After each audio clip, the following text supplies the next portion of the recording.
Morning to respected vice principals, sir, teachers, brothers, sisters, and my dear friends.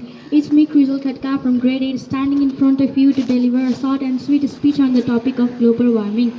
Before starting my topic, I would like to thank the organizer who have organized this kind of program, which helps to increase the confidence level of the students. I hope our school will organize this kind of program on coming days also. Now, without wasting our time, I would like to start my speech.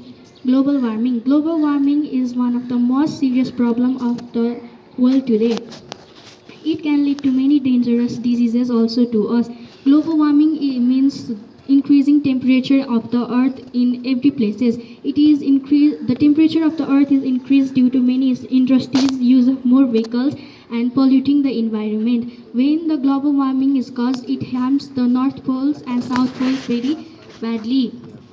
When the earth poles of the earth are harmed, it leads to melting the ice of ocean, which lead to harm the many oceans, animals, and peoples who live there. So to preserve our earth from global warming, we must use electric vehicles and many other things which can protect us from global warming. We should not pollute our environment unnecessarily. Using of more sources and renewable sources of non-renewable sources of energy can lead to global warming. By saying this much, I would like to conclude my speech. Thank you and have a great day.